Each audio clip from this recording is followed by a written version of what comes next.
2, 1. Welcome into Let's Be Clear. If this is your first time or it's been a while since you've participated, just a reminder that this is streaming live right now on all of our platforms.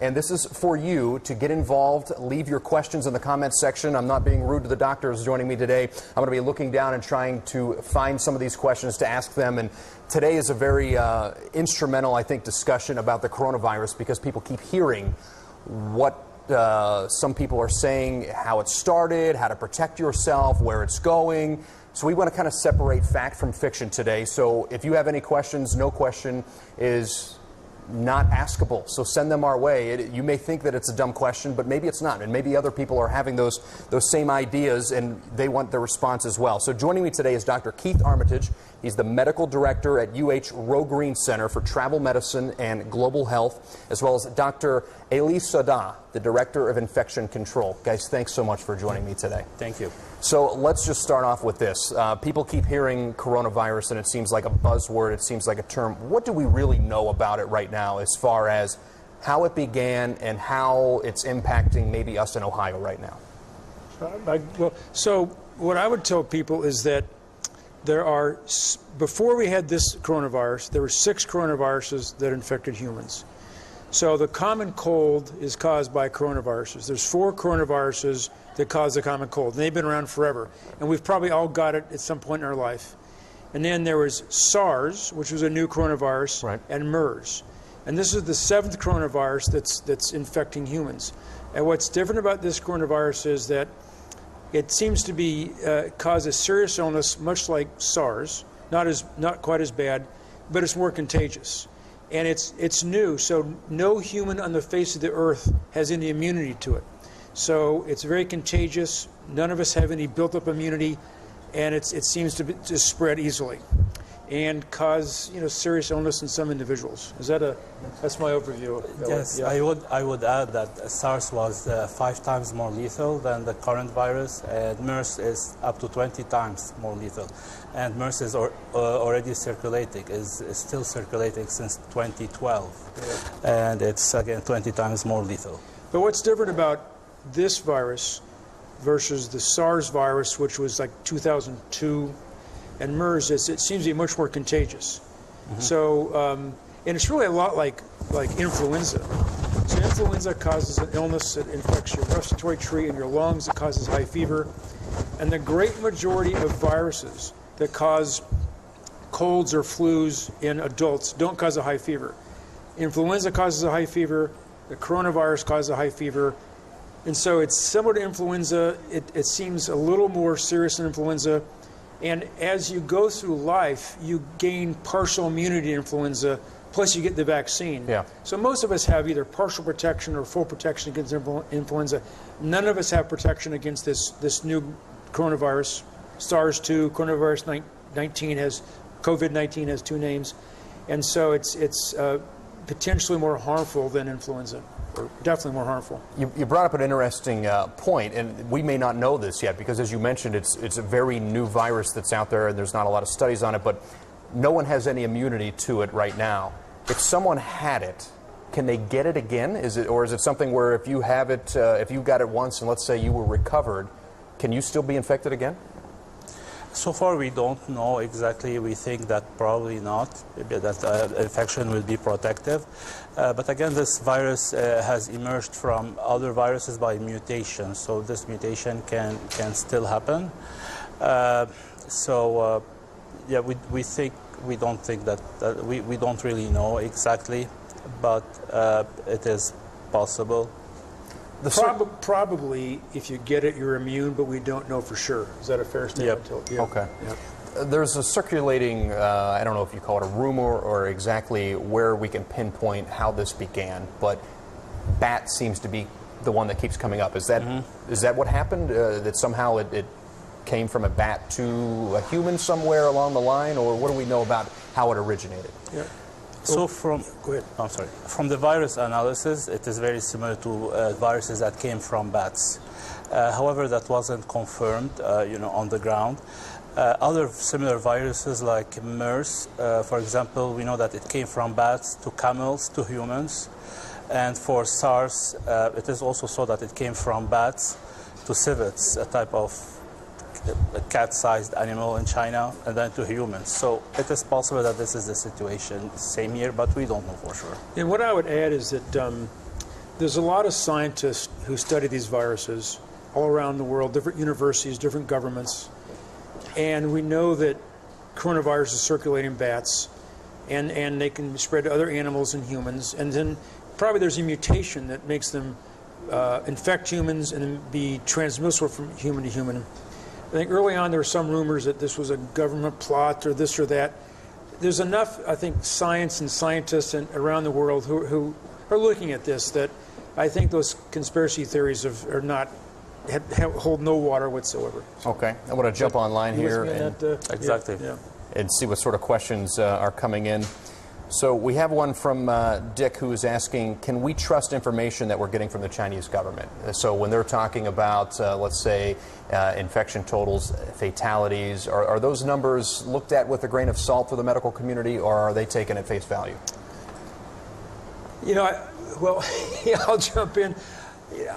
You know, it's a tough question to answer because I think clearly early on the impression that we all get was that there was an attempt to downplay this and not be transparent. I think now, you know, worldwide public health authorities are looking at this. So I think, you know, maybe early January, mid-January, some of the information was maybe suppressed or not as transparent. I think there's so much attention focused on this now, and there's a lot of cooperation among public health authorities around the world that I have more confidence in what they're saying now. Yeah, and I want also to add that the WHO did send a delegation to China, and they also had access to information, and they produced their own report recently that is very detailed, that seems to support the same information, and they also stated that the Chinese government was transparent with them. So I would want to believe that. Okay. This one comes from Katie. Should we be as panicked as the media is making it out to be? So it does seem, as we said, it's a buzzword. Mm-hmm. You look at your social media, you look on you know, news outlets, you keep hearing about coronavirus. Yep. Is it because it's something new and different and it's talked about a lot that it's causing a little bit more panic, or should people be, how worried should they be? You know, I hate to use the word panic, but it's something that everyone needs to think about and take seriously. You know, in 1918, there was a pandemic of influenza around the world, a lot of illness, you know, a lot of mortality, and I don't think the, you know, COVID-19 is going to be that bad, but it does have the potential to cause, you know, infection in, you know, millions of people around the world, and a certain percentage will become really sick. So, you know, the average person who's relatively healthy shouldn't worry that they're going to die. Clearly, people who are elderly, have heart or lung conditions, are at risk for dying from this. And so from that angle, we need to take it seriously. There's no evidence that there's what we call community transmission right now in Cleveland, Ohio, or anywhere in Ohio. So today, tomorrow, I don't think people need to worry about it. But it has the potential to have ongoing community transmission, and you know, potentially could infect millions of Americans. And so I think that's why, from a public health perspective, there's intense interest in this, and obviously our president and vice president, you know, president appointed the vice president, and it's pretty high level, you know, attention. So yeah. I wouldn't panic, but it's something that to pay attention to. I think the public should pay attention to public health leadership, CDC, Ohio Department of Health, you know, county and local public health authorities for information about what we should be doing. And I think if we start seeing it in Ohio, there's steps people can take, which we can talk about. What you kind of led me, I guess, to I think a pretty good question is, what is the appropriate level of concern right now or action right now for someone? We hear about some of the masks. It's hard to find on shelves. Should people be walking around with masks? Should they restrict maybe where they're thinking about taking a vacation here in a month or two? Or what's the appropriate level of action for someone in Ohio right now? I would say there's, you know, good reasons to be concerned. So this virus did show the potential to spread in communities, like and to cause a lot of problems, like what happened, in China or Italy, or now in some areas in the United States even. We don't have any case in Ohio. However, we always need to be taking into consideration that there's other viruses too that can transmit the same way. So washing your hands with soap and water or with alcohol, avoiding not going out or not going to work when you are sick. So those will help prevent the infection by this virus and by other viruses as well. In terms of travel, so there's restrictions on travel to certain international locations by the CDC, and also there's restrictions for big meetings or big, especially indoor meetings, like, for example, the sporting events, like what we saw, the events canceled in Columbus, or other events which are smaller that may also be canceled. So big groups of people getting together in one place. There's no reasons to cancel, like, a lot of events now, but there is reasons to take some specific precautions, and the CDC has very good guidelines on that too. So I'd tell the listeners that, this is a really rapidly evolving situation. If you think about it, a week ago Sunday, it all seemed to be in East Asia. And I think we all felt pretty distant. We thought about it, we talked about it. Then a week ago Monday, it broke that in Italy. Yeah. And, modern industrial country, modern infrastructure, et cetera. Suddenly there was community spread in Italy. And then from Italy, it spread to many parts of the world. And that was really concerning. And then suddenly we have spread in suburbs of Seattle. So we see the potential. And I think if and when we're aware that there's community spread in an area, the steps people can take is Elise said, is hand hygiene. Wearing masks doesn't really prevent you from getting it. People who are sick should wear masks, but wearing masks are not that effective. But there's two ways that people get coronavirus. One is, if you're with somebody who's coughing right around you, but it doesn't. You have to be within 6 feet of somebody, and the particles in the air don't last that long. But people can cough on surfaces, cough on their hands, touch surfaces, and how many hours? Like up to 3-4, maybe 4 more hours. hours. And so that's why, if you're in a public place where there might be coronavirus, you wash your hands. And people. Well, I read the newspaper, and sometimes I lick my finger to turn the paper. Shouldn't do that. Yeah. When you've been in a public How about place. handshakes? Should we cut back on handshakes? We shouldn't do handshakes. But the biggest thing, and Dr. Sadeh referred to this, is once you know it's in an area, kind of what's recommended is what's called social distancing, where you quit aggregating in large groups. This is what they've done in northern Italy. They've canceled church. They've closed, Japan, they closed all the schools. And in northern Italy, they've soccer is a passion in Italy. Yeah. They've canceled all the soccer games. And I think this is particularly important for groups of individuals who are at risk for having a more serious case. So if someone has, a known lung disease, or have a lot of chronic medical conditions, immunosuppressed, if we find out it's in Cleveland, they should stay home. They shouldn't go out, and their contacts, should limit, and they should do hand washing. So I think it's particularly important once it's in an area for the most vulnerable to really socially isolate. And not go with these gatherings and go into public. I think the average person, young people are much less likely to get really sick with this. And what's really interesting, and Elliot can talk about this, is so far, and thank God for this, so far it seems that children are not getting very sick. It's really interesting. Children are not ending up in the hospital, not ending up with respiratory failure. There's a few theories about this. One is that, I mentioned there's 4 coronaviruses that cause the common cold. Yeah. And kids are constantly getting this. And maybe that builds up some protection against this new coronavirus. And there may be other theories about why kids aren't getting it. But again, for families and people who are concerned, I think that's reassuring. Yeah. On the one hand, we're worried about the vulnerable elderly. We're worried about people with chronic lung conditions. But we're reassured about children, our most precious assets. Right. I just want to add, so you did mention handshake. So handshake may be, one of the safest way to, for salutation of, of course, after you shake somebody's hand, you should wash your hands or use alcohol before eating or before touching your own face. In Italy and France and the Middle East and other countries where people kiss each other for salutation, they are actually recommending not to do that. Not to do that. Yep. Just go to the wave. Or just Yes, an elbow bump, maybe not even a fist bump anymore. Yeah. I want to jump back online here. John said, should we be stocking up on essential goods? It's funny because I read somewhere people are buying bottled water. Yep. I don't think we're going to run out of water. It's not that kind of situation. I think what's common sense is that people who are on essential medicines should maybe make sure they have a month's supply, because there is some kind of social distancing recommendation where you don't go out. And maybe having a little bit of food at home. I think it's particularly important for the most vulnerable. People with chronic lung conditions, other chronic conditions, but they may want to stay home for a prolonged period of time. Make sure they have their medicines.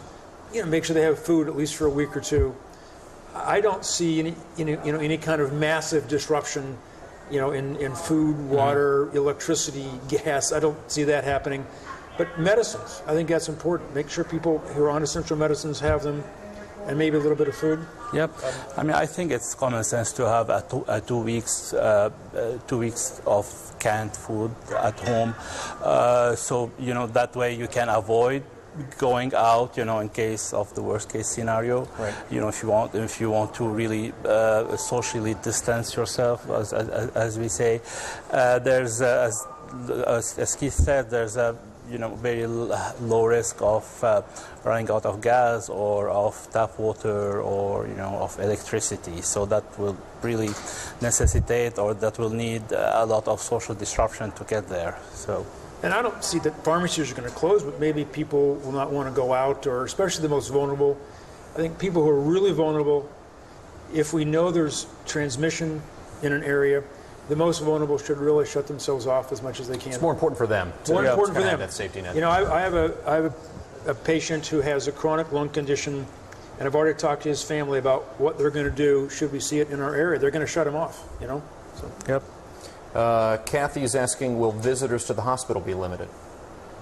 We are working on, we already during flu season and during respiratory infection season, we recommend that anybody who is sick, who is has a fever or runny nose or sore throat or cough, not to visit their families or their friends in the hospital, because there is a chance of transmitting the infection to their family. Yeah. So that's definitely common sense, and that's for the good of the patients and for everybody's good. But at this time, we're not looking at limiting visits from people who are not sick. Right. So people that have cough and fever may be limited. People who are well, so far there's no plans to limit. That's true, yep. Okay. And if they want to still visit, there's a possibility of wearing a face mask so they don't transmit the infection. But definitely, we discourage people to visit when they're sick. But, it's time for, FaceTime, WhatsApp video chat. Yeah. So Using technology. I have elderly parents that live out of state, and I think if it's in their area, they should social isolate. But I'm thinking, I visit them every 6 or 8 weeks, and should I visit if we I don't want to infect my parents. Right. Faye is asking about schools closing, pulling children out. Obviously, you don't know about schools closing and things, but is there a point in which someone would take that action as far as maybe, I'm going to keep my kid home from school? I mean, obviously in Ohio right now, there's no cases. Right. This is streaming out. Maybe Faye may live somewhere else, let's say Seattle, where you start to get some cases. At what point do you kind of consider something like that? I mean, I would still look for direction from public health authorities. If there's widespread community transmission, I don't think people should make the individual decision. But in Japan, the government announced maybe a week ago that we're closing all schools for a month. And if you work and you rely on schools for your You carry your kids during the day, Right. sorry. And again, this is my own personal speculation, that I think the government of Japan really wants to do everything they can in the short term to avoid having the Olympics canceled. Yeah. So maybe they went really aggressive. They're going to an extreme, They're going to the maybe. extreme by closing schools. But it wouldn't shock me if I read in the paper tomorrow, or I'm old, I read papers, but if I read in the paper tomorrow that they closed schools in many suburbs of Seattle, that wouldn't surprise me at all. No need to do that in Cleveland now. No need to think about individually taking your kids out of school.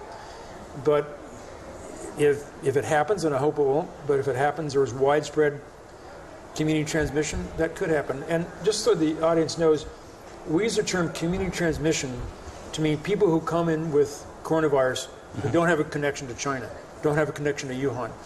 And that's what we suddenly saw in Italy about, this was announced about 10 days ago. And that's what we've suddenly seen in Seattle.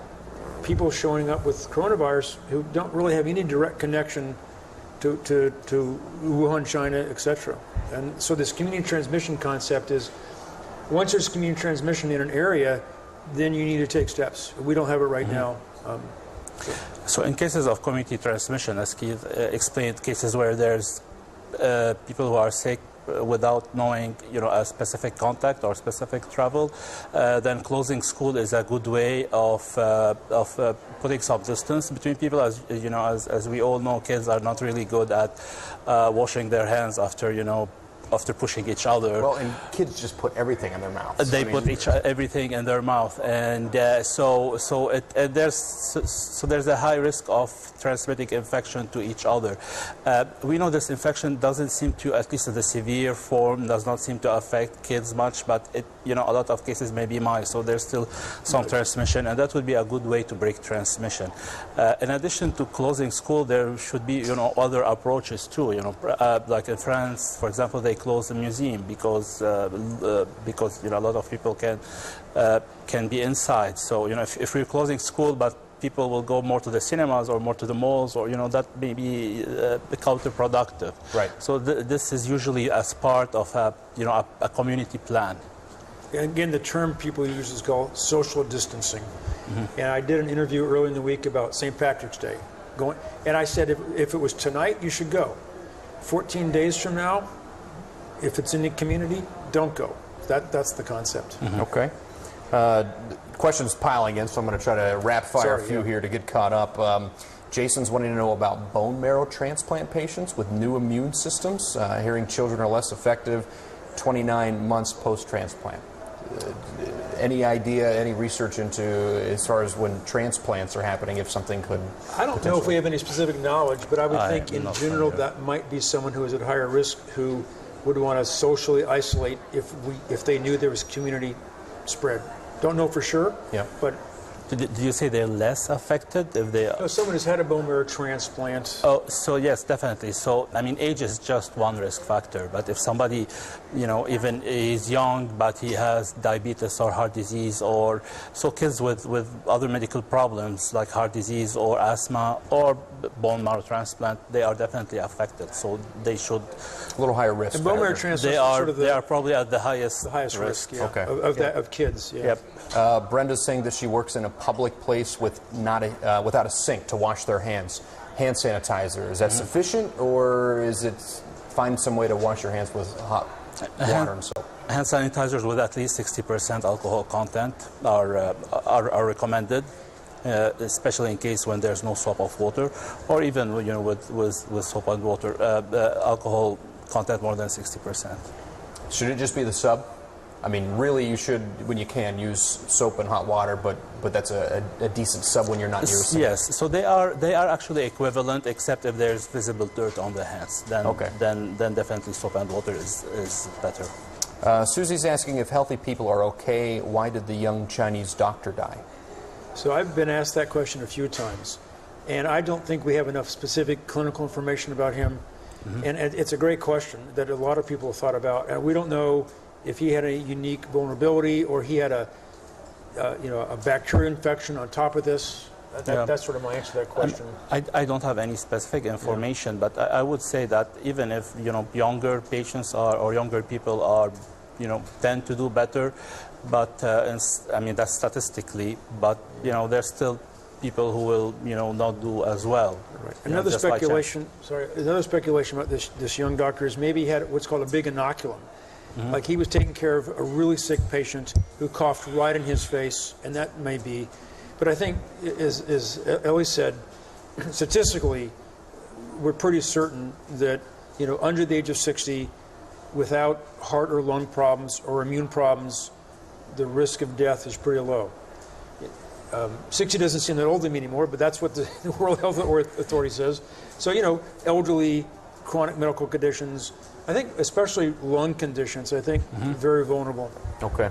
Getting a couple questions here about the virus living on money. Some people asking about that. So let's think about just ways that it is given to someone. Doorknobs, handshakes we talked about, money when you're passing back and forth, car handles. Is it living on those sort of things, or it needs to be a little more close 6 feet cough with somebody that has it, or how is it kind of transmitted? It can live on non-living things for a few hours at least, and it can be passed to other people by way of touching this, and then either eating or putting your hand on your mouth, maybe just during coughing. In terms of money by itself, money exchanges or money changes hands very quickly sometimes. Paper money has been studied in many different places and has been shown to be among the most contaminated objects that we use every day. So it changes head very quickly. I would yes, so that would be definitely a risk there. So I think what people should know is that that the virus, under the best of circumstances, can only infect you when it's on a surface for a few hours. So, products sent from China, something that's, was touched a few days ago, and outdoor environmental conditions, UV light, wind. I mean, viruses don't do well in sun, so it's really an indoor surface, maybe a few hours, but money would be, if you handle a lot of money, don't put your hand or your fingers in your mouth, nose, or eyes, and use hand hygiene. I think we've been emphasizing hand hygiene, to everybody, as probably, what can people do? They ask. Right. Hand hygiene is probably number one. Exactly. Mark is asking, what should I do if I live in an assisted living location? So it's similar to the general community, I would say. So the risk in assisted living facilities and in other similar locations is that there's a high number of people who are sharing the same airspace. They may have like more communal interaction. So if the virus is introduced in such a community, it has a higher risk of spreading. So far in Ohio, we see that with influenza, for example. Right.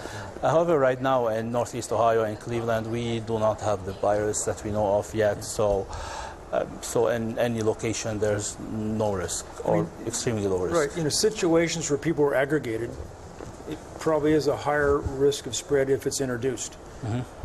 You could do an experiment on a cruise ship. Which is we've learned a lot from that. Jennifer's asking if it's still safe to go on a trip next month. Does it matter where you're going? Let's say the trip was to Seattle versus, Miami. So, at the Roe Green Center for Travel Medicine, we get asked this question a lot. And what I've been advising people who want to travel is that they should either get refundable tickets or get travel insurance. And they shouldn't travel to a place where there's known community transmission. So, for instance, someone asked me a couple days ago, they wanted to go to Edinburgh to visit family. There's no transmission there. There's no greater risk in Edinburgh, Scotland than there is in Cleveland, Ohio.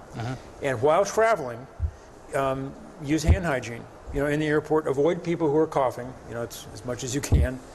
And on airplanes... Is the mask a good idea when you're traveling? No, I think none of us really think the mask is that effective. And if you're sick, the mask can help you maybe from spreading it. But, there's a lot of holes in the mask and ways around the mask. But airplanes are actually not an efficient place to transmit things. So airplanes circulate the air rapidly, so you have to really be sitting next to somebody or very close to somebody. So if you use common sense precautions during air travel, hand hygiene, if you're going to an area where there's no known community transmission, we're still recommending that it's okay to travel. But get refundable tickets, because you may want to travel to Orlando in 3 weeks. Right now there's no transmission in Orlando. If we found out in 2.5 weeks there's transmission, then you don't want to go. So refundable travel insurance and refundable tickets. Yeah. Tina's asking about a vaccine or something of that nature. Is it being worked on? If so, how soon would something like that be available? So in terms of vaccine, as experts have been saying, that it is very unlikely that we will have a vaccine for human use on a large scale before 12 to 18 months. We may have vaccines that may be having some human testing or some early testing and some second phase testing, but to have a vaccine that is ready for human use, that may not happen before 12 to 18 months. The vaccines are there, but there is some experience in the past with certain specific vaccines for respiratory infections, which can make the disease worse. So if that was found in early testing, and then the vaccines were stopped. So we don't want to get to a situation where we have a vaccine that is making things worse. When we had this 2009 H1N1 flu, we got a vaccine pretty quick. Yeah. But I think because we already had experience with flu vaccines, so the pace of technology with this virus is really exceptional. I mean, they've sequenced the genetics. They know so much about this virus, but it doesn't take that long to produce a vaccine. It just takes a long time to make sure it's safe and effective. And so, even the most optimistic projection would be, 9 to 12 months. Yeah. I'm an optimist, so we'll see. But so the FDA does have mechanism for accelerating very, very high need medications or vaccines, but there is still some restrictions for safety reasons. And your viewers probably know that President Trump met with the sort of leaders of pharmaceutical companies that produce vaccines, and I think our government will do everything possible to cut red tape and speed up vaccine development, but the testing, etc., takes time. Yeah. Jennifer is asking about weakened immune systems. They're vulnerable to get it, but are they recovering from the virus? Is the weakened immune system playing anything on fatalities, or is it just they're more susceptible to actually get the virus? So there's different types of weak immune system. Some of them are related to BMT or bone marrow transplant, like we said. It can be related to HIV. It can be related to some medication. So there's different degrees of severity. So it does definitely increase the risk of getting it and increase the risk of having the signs of the disease or manifestations of the disease. It does also increase the risk of having worse outcomes, including disability or death. So but there is different types of immunity deficiency. And I'll just add, it's such an interesting question because none of us have immunity to this virus. Right. And so I think in terms of getting it, it's probably we're on a level playing field. The question is how severe is the illness once you get it? And I think every week we'll know more about this. What we know now is elderly, however you define that, frail elderly, people with heart and lung conditions seem to have a much higher risk of dying. How if someone who's young, who has healthy hearts and lungs, and their immune system for whatever reason is less, could be worse. I'm not sure. Is that? I agree. And because the symptoms are so closely related to the flu, or some people are getting symptoms related to the common cold, some people are asymptomatic altogether. What would be a red flag for someone in a place, let's say, because this is streaming out maybe in Seattle, that there's some known cases, or a red flag for someone in a place that it's not quite there yet, to go seek attention? Because I know myself, if I just get a cold, I'm not going to the hospital. The flu, I've been through it, I don't go to the hospital. What should be the red flag where someone knows this is something I need to seek medical attention? See, I mentioned this at the beginning, and I think it's really worth mentioning again, in that the average cold does not cause a high fever. Other than influenza, the common cold does not cause a high fever. So if you have a cough and a high fever, it's either influenza, pneumonia, or coronavirus. So high fever and cough, and then if someone is short of breath, then you should seek medical attention. Looking at the news in China, people with mild illness were all going to the hospital. Yeah. And there's no treatment and no indication for treatment for mild illness, and that might have made things worse, spreading it to more people. So it's persistent high fever, and especially cough, high fever, and shortness of breath, where people may need oxygen and supportive care. That's my take on it. Yes, so more than 80% of people who have signs of infection will not need any hospital care or any medical attention at this stage, because we're still early on in the United States. We have only a few cases, so it does have what we call the epidemic importance, meaning that if you have the symptoms, fever, cough, and trouble breathing, and if you think you have been to an area where there's an infection, when there's infections, or you have any suspicion of thinking it may be this, so then you should call your doctor, or and then they will tell you where to go or how to go there, because presenting to the hospital without any kind of protection, that you will put other patients at risks too. So we do also recommend that calling your doctor first. Yeah, my wife was watching the Today Show, and they had a virologist who's a PhD, not a clinician on. And he said, if you get the sniffles, go to your doctor. And that's not the right message, because I think if you don't want people to go to a crowded waiting room if there is community spread. I think calling your doctor, getting advice, and again, it's this whole concept of, if there is community spread, social isolation. You don't want people to gather in a crowded waiting room. Well, when we go back to technology, there's some places you can do a virtual doctor visit. Exactly. Every hospital system in Northeast Ohio, I'm sure, is looking at expanding telemedicine capacity in the face of this issue.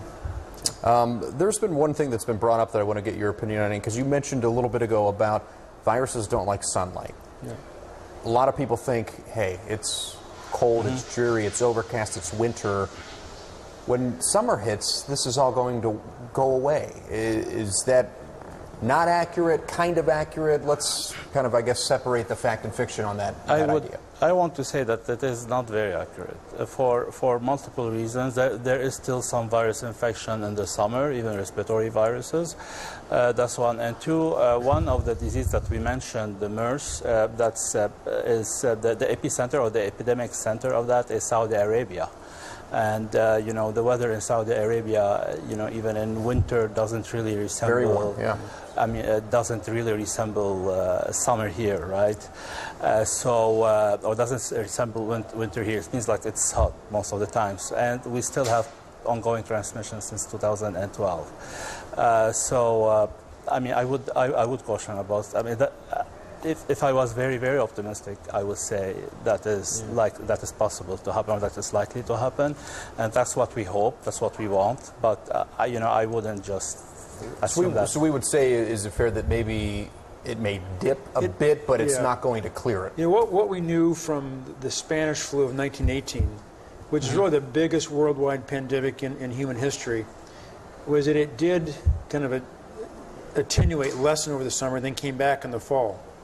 Again, if you're an optimist, you think maybe the warm weather will come, it won't go away, but transmission will slow down, and maybe we'll have a vaccine sooner than later. But I don't think warm weather is going to make it go away. It could potentially slow it down. And, viruses don't like sunlight. People are less aggregating in warm weather. So. Yeah. I mean, we know that the influenza virus does go down in the summer. It persists, but it does go down, then increases in the fall again. We don't really know much about this virus. And its cousin viruses behave differently than influenza. So we don't really have a good reasons to think that it will behave like influenza. You mentioned pandemic. Yeah. Pandemic, epidemic, outbreak. What's the benchmarks? What is this categorized as right now? Well, outbreaks and epidemics are when there's a region where there's an illness that spreads in a region. And it's certainly an epidemic in Iran, Italy, of course, China. Pandemic means it spreads throughout the world. And, we haven't reached pandemic stage yet with this virus, but a lot of experts think we could. Yeah. So. I mean, we can say that there's community spread in, in Asia. I mean, Iran is in Asia too, but that's very far away from China. We have community spread in Italy. We have some community spread in other places too. I would think that in the end, deciding if it's a pandemic or not, that will be more semantics, right? Yeah. Because the implication will be the same, right? I would be concerned when I see a disease with such a spread, the whole world, or in multiple continents, let's say. At least, it's on 6 out of the 7 continents, except Antarctica. We don't know if it's in Antarctica. So it did definitely show that it can be a pandemic, and we should treat it like such. I want to end on this. I've taken up enough of your time today, and I appreciate it so much. But when we look at some of the recommendations, a lot of them are very common sense. Wash your hands, avoid touching of the face and things. Any other steps when we talk about, I keep hearing a weakened immune system is what makes you more susceptible, the symptoms very much worse. Anything else that you can think of that maybe isn't as common sense about maybe helping your immune system? Let's say, for example, there are the things that you can take, you pop in water and it fizzes and it's supposed to help you with vitamin C, or maybe lowering your intake of sugar, or is now a good time, especially maybe quit smoking. What other things can people do to help their immune system so maybe it puts them at a little better advantage with something like this if they're around it? On the scale of things you mentioned, stopping smoking would be by far and away the most important. Yeah. And things like zinc and vitamin C, I'm never opposed to them. I don't think it makes a dramatic difference for people. Eating healthy, exercising, not smoking, always good for your immune system. Yep. Whether it makes a pivotal difference in getting this virus or not, we don't know, but it's always good advice. And even if it may not, exercising, keeping a healthy weight, and not smoking, staying healthy otherwise, even if it will not change anything for this epidemic or this situation now, but it may help you for the one that will happen a year from now or 2 years from now. And I say it will, it's because we know from experience that this will happen again and again. So staying healthy will help for not getting infections. Getting your flu shot is also very important. One, for many reasons. One, because having the flu shot will protect you against influenza, and then that will decrease the confusion. So if you feel, is it influenza or is it COVID? It may still be influenza, but or if you don't have your vaccine, so it will help in that way. And two, because a lot of times infections can come in groups, or one infection will put you at risk of another infection. So having the influenza, for example, will put you at risk of having another infection. If for example, COVID is also circulating, you'll be at higher risk too. So there's multiple reasons to get your flu shot, and it's not too late. Yep, not too late. I want to try to do a quick summary in case someone is just tuning in now and, okay. I missed 30 minutes of this, and I'm going to try to hit some highlights. Step in, correct me if I'm wrong, or add anything to it. So no reason for panic or anything of that nature in Ohio right now. We've not seen it here. No reason to be walking around the mask. The mask is more for someone that has it, that's worried about giving it to someone else or spreading it. Right now, it looks like kids are a little less susceptible to it. Or maybe a lot. And maybe a lot less susceptible to it, at least symptom-wise. They're less severe. In the complications, yeah. And just younger, healthier people in general, less likely to either get it or have severe symptoms. Well, maybe not less likely to get it, but much less likely to have severe symptoms or have a need for hospitalization.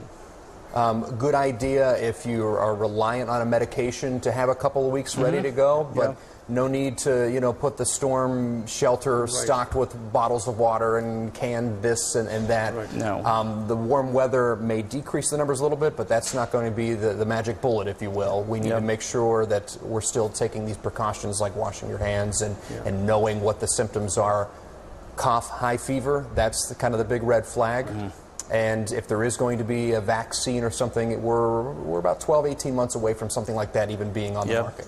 So the magic bullet would be having a good amount of the population who is immune, meaning having a good amount of the population who gets the vaccine or get the illness, and that will constitute so the virus will not be able to spread as much, and that will take it down. So that if any magic bullet, that would be it. It's spreading so fast because nobody has immunity. Yeah. And just add, currently common sense hand hygiene. If we do start to see it in Ohio, this idea of social isolation, particularly for vulnerable people, is important. Doctors, thank you so much. Well, you know what? Let's do the wave. We talked about no handshake.